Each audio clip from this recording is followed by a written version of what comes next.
In the Bay of Saint-Michel-en-Grève, green algae has long been a problem. Not only does it look bad, but gases given off by the algae are blamed for the death of a horsehair last year. Now, a new experiment is underway to clear it up. At low tide, water is to be rid of algae before high tide washes them ashore to decompose, releasing toxic hydrogen sulfates. The algae isn't thick enough. It's not really getting up onto the belt, it's sticking.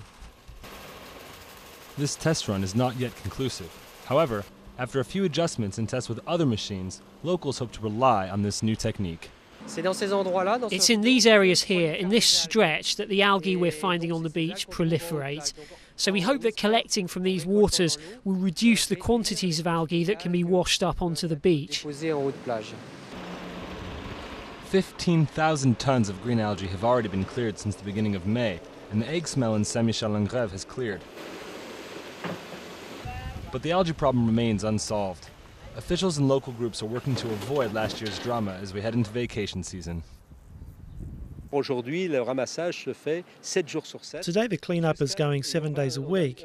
We're going so far as to use a ground crew with rakes, buckets and shovels to clean up algae on the rocks.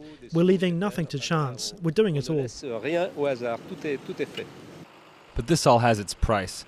The Lannion company estimates this year's budget at €1,400,000 for the collection and treatment of algae in the bay, 4 times more than in 2009.